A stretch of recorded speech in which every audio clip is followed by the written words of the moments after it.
दोस्तों, मेरा नाम है कुमकुम बिनवाल। अगले 24 घंटे बीजेपी के लिए या फिर यह कह लें कि पार्टी आलाकमान के लिए, प्रधानमंत्री मोदी के लिए बड़े मुश्किल रहने वाले हैं, क्योंकि ऐसा लगता है कि अगले 24 घंटे में कांग्रेस पार्टी का, राहुल गांधी का पूरा प्लान ऑफ एक्शन जमीन पर उतरता दिखाई देगा। दोस्तों, अब तक हर कोई इंतजार कर रहा था कि प्रधानमंत्री की रैलियां कब शुरू होंगी चुनाव में, राहुल गांधी की रैलियां कब शुरू होंगी, प्रियंका गांधी की रैलियां कब शुरू होंगी। हालांकि तीनों की रैलियां शुरू हो गई देर सवेर, लेकिन राहुल गांधी और प्रियंका गांधी ने इतना लेट चुनाव प्रचार क्यों शुरू किया, उसका जवाब मिल जाएगा आपको अगले 24 घंटे में। दोस्तों, अगले 24 घंटे में कुछ ऐसा कांग्रेस पार्टी करने जा रही है जो एक पायलट प्रोजेक्ट की तरह है। पायलट प्रोजेक्ट हरियाणा से शुरू होगा, लेकिन उसके बाद वो अलग अलग राज्यों पे जाके फैलेगा। दोस्तों, हरियाणा में पिछले कई दिनों से इस बात को लेकर भी चर्चा है, खास तौर पर तब से जब से कुमारी शैलजा और भूपेंद्र सिंह हुड्डा के बीच की अदावत खुलकर सामने आ गई कि हुड्डा साहब खुद चाहते हैं कि 45 से 55 के आसपास की सीटें ही आए कांग्रेस की, ताकि उनकी मुख्यमंत्री की दावेदारी मजबूत हो। हालांकि कहना थोड़ा अजीब होगा कि ऐसा कोई क्यों चाहेगा, अपनी ही पार्टी की सीटें कम आए, लेकिन राजनीति में आपको पता है पार्टी के अंदर की पॉलिटिक्स बहुत बड़े लेवल पर होती है। और ये भी सब जानते हैं कि ज्यादातर जो टिकट बांटे गए हैं वो हुड्डा के कहने पर बांटे गए हैं, तो विधायक जीतेंगे, ज्यादातर तो हुड्डा के ही विधायक जीतेंगे, तो उनकी दावेदारी जो है वो स्ट्रांग हो जाएगी मुख्यमंत्री के तौर पर। लेकिन ऐसा लगता है कि राहुल गांधी की तरफ से क्लियर मैसेज दे दिया गया है। दोस्तों, मेरे सूत्र ये बताते हैं कि राहुल गांधी ने क्लियर मैसेज दे दिया है भूपेंद्र सिंह हुड्डा को कि टारगेट 55 का रखना ही नहीं है, टारगेट तो 65 का रखना है। क्योंकि ये बात किसी से छिपी नहीं है, हाल के सालों में हमने देखा भी है, और बीजेपी के नेताओं ने हरियाणा के चुनाव से पहले बयानबाजी देना भी शुरू कर दिया था कि सीटें किसी की कितनी भी आए, सरकार तो बीजेपी की ही बनेगी।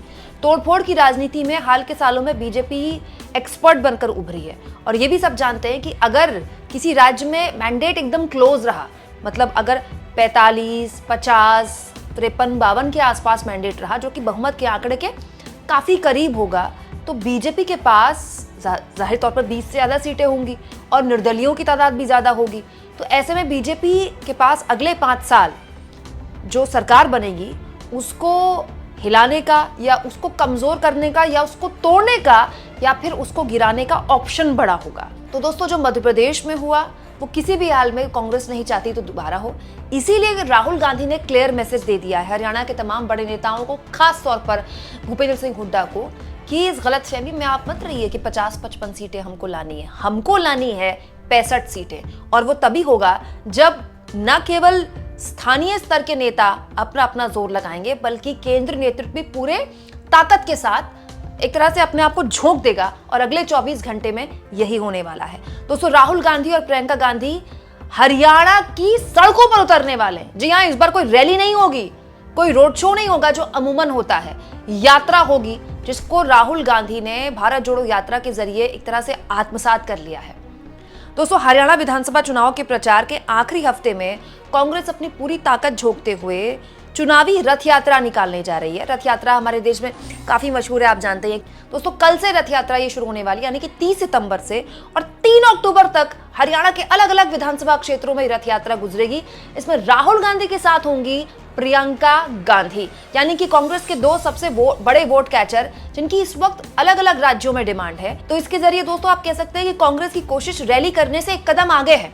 असंध में और हिसार में राहुल गांधी अपनी 2 रैलियों को हरियाणा में संबोधित कर चुके हैं, दोनों सुपरहिट रही, और दोनों रैलियों ने एजेंडा सेट किया जिस पर बीजेपी खेल नहीं पा रही है। जो पिच कांग्रेस पार्टी ने अभी तक हरियाणा में सेट की है उसका कोई जवाब नहीं है, उस नैरेटिव का कोई जवाब नहीं है बीजेपी के पास, सिवाय मोदी जी हरियाणा में आते हैं, कांग्रेस कांग्रेस कांग्रेस कांग्रेस, तमाम तरह की आलोचना कांग्रेस की करते हैं, तब जबकि 10 साल से उनकी सरकार है, केंद्र में भी राज्य में भी। तो बड़ी अजीब सी स्थिति में बीजेपी पहले से ही है, कमजोर पिच पर पहले से ही है। इसीलिए अब कांग्रेस पार्टी ने जोर आजमाई शुरू कर दी है कि एक यात्रा का रूट बनाया जाए, और ये संभावित जो ये यात्रा है ये उन संभावित सीटों से गुजरेगी जहां कांग्रेस पार्टी पहले से ही मजबूत है, जहां जीतने की संभावनाएं ज्यादा है। तो आप कहेंगे कुमकुम की यात्रा निकालने से, रथ यात्रा निकालने से ऐसा क्या अलग कर लेंगे राहुल गांधी या प्रियंका गांधी लोगों के बीच पहुंचकर, जो अब तक कोई नेता नहीं कर पाया? फर्क पड़ता है दोस्तों, जब केंद्रीय नेतृत्व आपके बीच पहुंचता है उन मुद्दों को लेकर जो एक्चुअली में आपके मुद्दे हैं, तो फर्क पड़ता है। और हाल के महीनों में राहुल गांधी की पॉपुलैरिटी तो बढ़ी है, इसमें तो कोई दो राय है ही नहीं। कोई ऐसा तो है नहीं कि हम लफबाजी कर रहे हैं दोस्तों। लोकसभा चुनाव के बाद अलग अलग पोलिंग एजेंसीज का सर्वे बताते हैं कि राहुल गांधी की पॉपुलैरिटी कई राज्यों में नरेंद्र मोदी को टक्कर दे चुकी है और कई राज्यों में उनसे आगे निकल चुकी है। उत्तर प्रदेश उनमें से एक है। तो यूपी में अगर राहुल गांधी की लोकप्रियता बढ़ी है, पंजाब में अगर राहुल गांधी की लोकप्रियता बढ़ी है, तो हरियाणा कोई अलग तो है नहीं, और हरियाणा के मुद्दे भी अलग नहीं। और मैं तो आपको शुरुआत से कह रही हूँ दोस्तों, हरियाणा के जो 3 मुद्दे हैं, किसान, पहलवान और जवान, ये 3 मुद्दे देश के मुद्दे हैं। ये 3 मुद्दे हरियाणा सरकार ने पैदा नहीं किए हैं। अग्निवीर हरियाणा सरकार तो लेकर नहीं आई। पहलवान बेटियों के साथ हरियाणा में तो अत्याचार नहीं हुआ, दिल्ली के जंतर मंतर पर अत्याचार हुआ। और किसान आंदोलन कोई हरियाणा में तो नहीं हुआ, दिल्ली की सड़कों पर हुआ। तो ये तीनों जो मुद्दे हैं जिसकी वजह से जनता की गुस्से की आग झेल रही है बीजेपी हरियाणा में, वो तो तीनों मुद्दे मोदी जी के क्रिएट किए हुए हैं, केंद्र सरकार के क्रिएट किए हुए हैं। और ये तीनों मुद्दे जिन पर हरियाणा में चुनाव हो रहे हैं, आप मानकर चलिए इन तीनों मुद्दों पर देश भर में अब हर चुनाव में तीनों मुद्दे प्रभावित होंगे। महाराष्ट्र में क्या किसानों की समस्याएं नहीं है? महाराष्ट्र के विदर्भ में भी किसानों की सेम समस्याएं हैं। तो बड़ा सवाल यह है दोस्तों कि राहुल गांधी इस रथ यात्रा के जरिए 2 चीजें करना चाहते हैं। एक, जनता के बीच पहुंचना चाहते हैं, ये दिखाते हुए, ये जताते हुए कि देखिए रैली करना, रोड शो करना एक अलग बात है, रथ यात्रा में एक अलग तरह की करंट का, एक अलग तरह के एक्साइटमेंट का, उत्साह का संचार होता है। दूसरा, कार्यकर्ताओं पर बहुत इफेक्ट होता है। जब पार्टी का सबसे बड़ा नेता, पार्टी का सबसे पॉपुलर, 2 सबसे बड़े पॉपुलर चेहरे प्रियंका गांधी और राहुल गांधी रथ यात्रा लेकर अलग अलग विधानसभाओं से गुजरेंगे, तो उस पूरे इलाके के कांग्रेस कार्यकर्ताओं की आप एनर्जी सोचिए।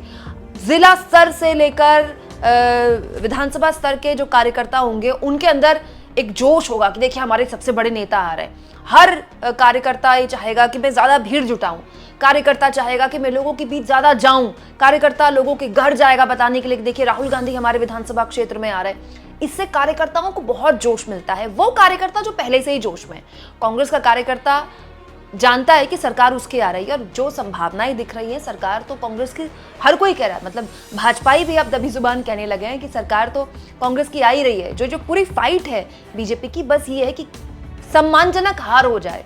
ऐसी हार ना हो कि सिंगल डिजिट पर या 10 या 8 पे आकर सीटें रुक जाए। सम्मानजनक हार हो जाए, कम से कम 20 से ऊपर का कितना आंकड़ा भाजपा छू पाती है, उसकी लड़ाई बस यही है। लेकिन सच्चाई तो ये है दोस्तों कि बीजेपी ऐसी पार्टी है जो ये जानते हुए भी कि वो बहुत कमजोर पिच पर खेल रही है, आखिरी बॉल तक मैच छोड़ती नहीं है, आखिरी बॉल तक छक्का मारने की फिराक में होती है। और दोस्तों, दूध का जला तो छाछ भी फूक फूक कर पीता है। कई राज्यों में कांग्रेस को ऐसी स्थिति झेलनी पड़ी है बीजेपी से, इसीलिए कांग्रेस भी नहीं चाहती कि बस वो ये सोचकर बैठ जाए कि चुनाव तो हम जीत ही रहे हैं। कांग्रेस भी ये चाहती है कि राज्य स्तर के नेता तो फुल फॉर्म में है ही। कुमारी शैलजा अपने इलाके में रैलियां कर रही हैं, भूपेंद्र सिंह हुड्डा तो सुना है कि एक दिन में 15-16 सभाओं को संबोधित कर रहे हैं, बहुत बड़ी बात है। दीपेंद्र हुड्डा अपने स्तर पर कर रहे हैं, अलग अलग नेता अपने स्तर पर रैलियां कर रहे हैं। और राहुल गांधी और प्रियंका गांधी जब आते हैं तो एक अलग तरह का संचार कार्यकर्ताओं में होगा, बड़े नेताओं में होगा। और उसके बाद जो बड़े नेताओं के बीच की अदावत और जो झगड़े की खबरें, वो बिल्कुल सतह में चली जाएंगी।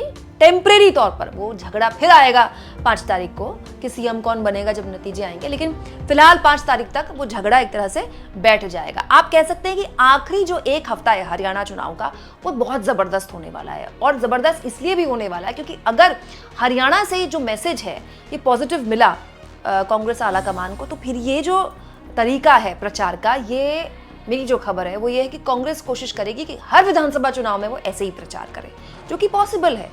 ऐसा कोई ऐसी चीज़ नहीं है कि ये इम्पॉसिबल है। इससे आप अपने कार्यकर्ताओं को ज़्यादा बड़े स्तर तक अपने साथ जोड़ सकते हैं और लोगों के बीच पहुंच सकते हैं। एक मैसेज जाता है ना कि नेताजी रैली करके नहीं गए, नेताजी हमारी विधानसभा में हमसे मिलने आए रथ यात्रा लेकर। तो आपको क्या लगता है दोस्तों, ये जो फुल प्रूफ प्लान बनाया है कांग्रेस पार्टी ने या राहुल गांधी ने कि किसी भी हाल में 45 या 50 या 55 लेकर खुश नहीं होना है, अपने को बड़ा मैंडेट लेकर जाना है कि टूट फूट का कोई संभावना ना बचे। जो टारगेट बड़ा कर दिया है कांग्रेस पार्टी ने अपने लिए, क्या वो अचीव कर पाएगा हरियाणा में? और ऐसा भी नहीं है कि हरियाणा में कांग्रेस पार्टी ने ये अचीव नहीं किया है। भूपेंद्र सिंह हुड्डा जब पहली बार सीएम बने तो कुछ ऐसा ही माहौल बताया जा रहा है जो आज हरियाणा में है। बहुत से लोग उस वक्त भी कहते थे कि 60+ चली जाएगी कांग्रेस पार्टी, तो हैरान मत होइएगा, और यही हुआ। और आज भी बहुत से लोग ये कह रहे हैं हरियाणा में कि 60+ अगर कांग्रेस पार्टी हरियाणा में चले जाए तो हैरान भी मत होइएगा। लेकिन इसके लिए कोई कोर कसर पार्टी आलाकमान छोड़ना नहीं चाहता। आप इस मुद्दे पर क्या सोचते हैं? कमेंट बॉक्स में जरूर लिखें, और जितना हो सके दोस्तों चैनल को शेयर करें, सब्सक्राइब करें, और थैंक्स और ज्वाइन। दोस्तों ये 2 ऑप्शंस हैं जिसके जरिए आर्थिक तौर पर भी आप चैनल के हाथ मजबूत कर सकते हैं। अगर आप ऐसा करना चाहें तो जरूर करें।